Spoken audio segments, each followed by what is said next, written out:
প্রথমেই দেখো বাড়ি থেকে বেরিয়ে আমি টোটো ধরে ডিরেক্ট চলে যাই স্টেশনে, আর স্টেশনে গিয়ে টিকিটও কেটে নিই। দেন তারপর ট্রেন আসলে আমি ট্রেনেও উঠে যাই। আমার ট্রেন ছিল 12:47। কিছু কারণবশত ট্রেনটা ধরতে একটু লেটই হয়ে গেছিলো আমার, কারণ আমার 9:30 ট্রেনে যাওয়ার কথা ছিল, তো যেতে পারিনি। যাই হোক, তো ট্রেনে উঠেই কিন্তু আমি কিছু আমার পছন্দের জিনিসপত্র একটু কিনে নিলাম। আর ওই দিন ট্রেনে না প্রচুর ভিড় হয়েছিল।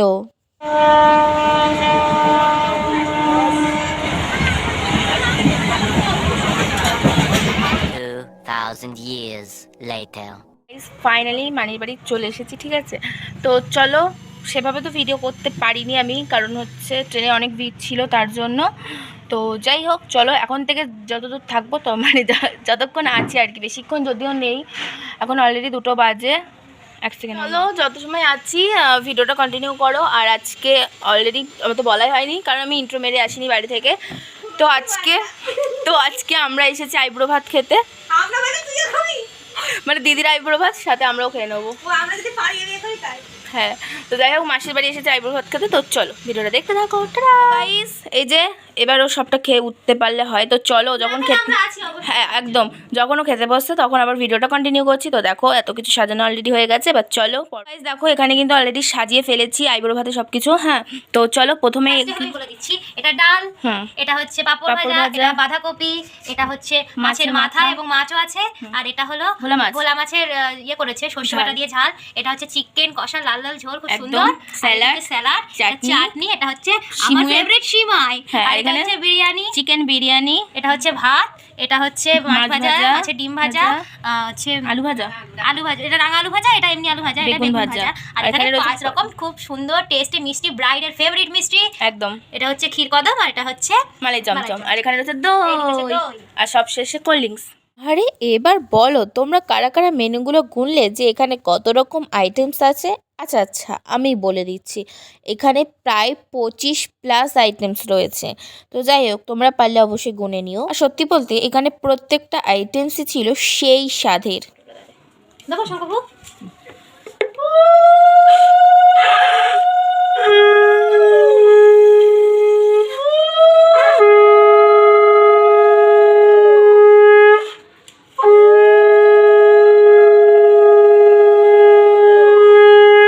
তোমরা তো দেখতেই পেলে, আমরা গিয়েছিলাম আমার মানির বাড়ি আমার পিসির মেয়ে মানে আমার বড়দিকে আইবুড়ো ভাত খাওয়াতে। তো যাই হোক, মানির তরফ থেকে ছিল প্রথম আইবুড়ো ভাত। আর দেখো, মানি কিন্তু ওদের অজান্তেই ওর একটা ফেভারিট কালার কিনে নিয়েছে, মানে গ্রিন কালার। তো শাড়িটা সত্যি খুব সুন্দর হয়েছিল। তারপর মানিকে প্রণাম করতে চাইছিল, মানি বলল থাক প্রণাম করতে হবে না, সারা জীবন তুই সুখী হ। তারপর একটু মিষ্টিও খাইয়ে দিচ্ছিল। সবকিছু খেতে পারবে তো, নাকি আমরা হেল্প করবো তোমাকে? এদিকে আমি তোর ভিডিওতে এসে দেখ, ভালো হয়েছে সবকিছু। কি ফেভারিট পেয়েছিস মেনুতে? অবশ্যই, কোনো চিন্তা নেই। তাহলে চল খাওয়া শুরু কর। আর গিফটটা কেমন হয়েছে? গিফটটাও পছন্দ হয়েছে, খুব সুন্দর হয়েছে। ওকে, আমি এখানে বসে আছি, আর এই যে আমার সামনেই ব্রাইড খেতে বসে পড়েছে। তো চলো, আমাদের ব্রাইড খাওয়া শুরু করেছে। না বিরিয়ানিটা গেল, ব্রাইড খাওয়া শুরু করেছে, খেয়ে বলবে কেমন হয়েছে। রিভিউটা পরে নিচ্ছি, ঠিক আছে? খেতে লাগুক। ভালো হয়েছে। হয়তো এর আগে আমার কোনো ভ্লগে আমার দিদিদের তোমরা দেখতে পাওনি। হ্যাঁ, এটা একদম সত্যি, কারণ ওরা না ক্যামেরার সামনে আসতেই যায় না, ভীষণ লজ্জা পায়। কিন্তু এখন তো বিয়ে বলে কথা, এখন তো টুকটাক আসতেই হবে ওকে। যাই হোক, তো আমরা যেখানে থাকবো সেখানে হাসাহাসি হবে না, এটা কি হতে পারে তোমরাই বলো। যেহেতু সামনেই বদ্দির বিয়ে, তাই কিন্তু ও একটু ক্যামেরার সামনে টুকটাক আসছে। এর আগে কখনোই কিন্তু ছবি তোলা বা ভিডিওতে ওরা থাকে না।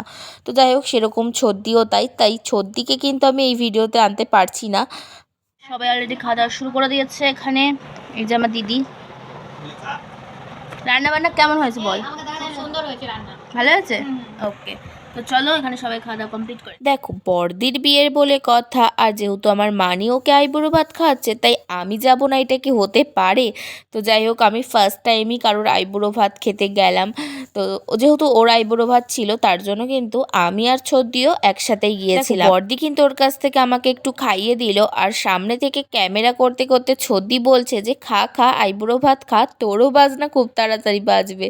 তো যাই হোক, আমরা 3 বোন যেখানে থাকবো সেখানে হাসাহাসি আর আড্ডা হবে না, এটা কি হতে পারে? আর যেহেতু আমাদের খুব কম দেখা হয়, কারণ ওরাও পড়াশোনার জন্য আসতে পারে না, আর আমিও কিন্তু খুব সচরাচর পিসির বাড়ি যাওয়াও হয় না, মানে খুব অনুষ্ঠান ছাড়া। যাই হোক, ওইসব বাদ দাও। দেখো কিছুদিন পরেই কিন্তু বদ্দির বিয়ে, আর বদ্দির বিয়ের জন্য আমরা বোনেরা কিন্তু প্রচুর প্ল্যান করেছি। আদেও জানি না সব কিছু সাকসেসফুল হবে কি না, বাট যথেষ্ট চেষ্টা করব আমরা। তো যাই হোক, যেহেতু ও বাড়ির বড় সব থেকে, তার জন্য কিন্তু ওর বিয়েটা একদম ধুমধাম করে হচ্ছে।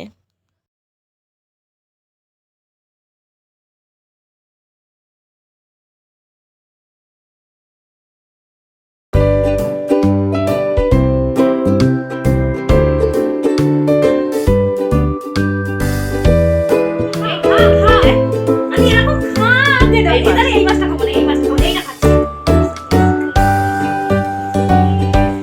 গাইস দেখো খাবে না বলে কি কয়, যে দেখো ছদ্দিকে দিয়েছে, বাট ছদ্দি কিছু নিচ্ছে না মাছ টাছ, ও শুধু বিরিয়ানি খাবে। দেখো কত রাগ করছে, আমি কত বিরিয়ানি নিয়েছি। আর এই যে গাইস এখানে চলে এসেছে আমাদের ভাত, ঠিক আছে? তো চলো এখন আমরা ভাত টাত খেয়ে নিই। আর এই যে এখানে ডাল রয়েছে। জানো তো, আমি বেসিক্যালি গেছিলাম, আমি তো আগে কখনো আইবুড়ো ভাত খাইনি, তাই ভাবলাম বদ্দির সাথে গিয়ে আমিও একেবারে খেয়ে আসি। তো এরকমই ব্যাপারটা ছিল। তো যাই হোক, মানি প্রথমেই তো সাদা ভাত দিয়ে দিয়েছিল, আর ডালটা খেতে এতটা সুন্দর হয়েছে যে আমি বিরিয়ানি খাওয়ার পরেও না ডাল চেয়ে খেয়েছি। সত্যি ডালটা খেতে দারুণ হয়েছিল। আর হ্যাঁ, আমি আগেই বলছি, আমার খাওয়া কিন্তু খুব অগোছালো, তাই আমার পাতটাকে একটুখানি স্কিপ করে যাও সবাই। দেখো ফার্স্টে তো আমিও ভেবেছিলাম যে আমি ফার্স্টের কোনো আইটেমই খাবো না, পুরো ডিরেক্ট একদম বিরিয়ানি আর চিকেন কষা খাবো। কিন্তু ভাবলাম যে না, যখন মেসোমণি হোটেল থেকে এত সুন্দর সুন্দর রান্না করে পাঠিয়েছে, মানে বাঁধাকপি, মাছ, তো এইগুলো না খেয়ে বিরিয়ানিতে যাওয়া যাবে না, কারণ আমার মেসোমণি খুব সুন্দর রান্না করে। তাই প্রথমেই কিন্তু মটরশুঁটি দিয়ে দেরাদুন রাইসের ভাত ডাল দিয়ে মেখে বেগুন ভাজা আর মাছের বড়া দিয়ে জমিয়ে খেয়ে নিয়েছিলাম। তারপর চলে এসেছিল আমার ফেভারিট চিকেন বিরিয়ানি। আচ্ছা, তোমরা কারা কারা মাটন বিরিয়ানির থেকে চিকেন বিরিয়ানি খেতে বেশি পছন্দ করো, অবশ্যই আমাকে একটা কমেন্ট করে দিও। চলে এসেছে গরম গরম বিরিয়ানি, আর এখানে লেগ পিস বিরিয়ানি খাচ্ছে। তারপর দেখো মেশোর হোটেলের মেশোর হাতের চিকেন বিরিয়ানি, আর বাড়িতে তৈরি মাসির হাতের চিকেন কষা লাল লাল ঝোল। ওফ, মানে দুপুরে খাওয়াটা পুরো জমে গিয়েছিল গাইস। আচ্ছা, তোমরা কারা কারা বিরিয়ানি লাভার্স আছো, অবশ্যই কিন্তু আমাকে কমেন্ট করতে ভুলো না। আর জানো তো, আমি কিন্তু মাটনের থেকে চিকেনটাই বেশি ভালোবাসি, আর মাটনটা তো আমি খেতামই না মাঝখানে, কিন্তু আমার মা জোর করে আমাকে মাটন খাওয়াবে, ওই 1-2 পিস যা খাই, কিন্তু চিকেনটা কিন্তু আমার খুব ফেভারিট, মানে প্রত্যেক দিন আমার চিকেন হলে বেশি ভালো হয়। কথায় আছে না, যত হাসি তত কান্না, কথাটা না একদম বাস্তব। তোমরা তো দেখতেই পেলে মাসির বাড়ি গিয়ে আমরা সবাই মিলে কত আনন্দ করছিলাম, কত খাওয়া দাওয়া, কত মজা, তারপর আরও নানাবিধ আলোচনা, হাসি, আড্ডা। তা ইভেন ওর বিয়েতে কী কী মেনু হবে, কি কি শাড়ি কে কি পরবো, মানে এইসব নিয়ে ভীষণ একটা আড্ডা আলোচনা চলছিল। এরই মধ্যে আমাদের কাছে ফোন যায়, হ্যাঁ আমাদের কাছে ফোন যায়, আমার মা আমাদেরকে ফোন করে বলে, তোরা যেই অবস্থায় আছিস ঠিক সেই অবস্থাতেই বেরিয়ে আয়, দিদার খুব শরীর খারাপ, দিদাকে নিয়ে আমরা হসপিটালে যাচ্ছি, তোরা যত তাড়াতাড়ি পারিস তত তাড়াতাড়ি বনগাঁয় চলে আয়। সত্যি বলছি, মায়ের ফোনটা পেয়ে জাস্ট গায়ের লোমগুলো খাড়া হয়ে গেছিলো, আর চোখ থেকে জল তো পড়তেই আছে। যাই হোক, আমরা কিন্তু এক মুহূর্ত লেট না করে যেই অবস্থায় ছিলাম, আমরা সেই অবস্থাতেই হাবড়া থেকে বনগাঁয় চলে আসি, আর ডিরেক্ট একদম হসপিটালে চলে যাই। আর গিয়ে দেখি দিদাকে একটা রুমে দেয়া হয়েছিল 1 ঘন্টা থাকার জন্য, যদি কোনো পরিবর্তন হয় তাহলে আমরা বাড়ি নিয়ে আসতে পারবো, আর পরিবর্তন না হলে আমাদেরকে ভর্তি করতে হবে। তো দিদার অবস্থাটা অতটাই খারাপ ছিল যে আমাদেরকে ভর্তি করতেই হয়েছিল।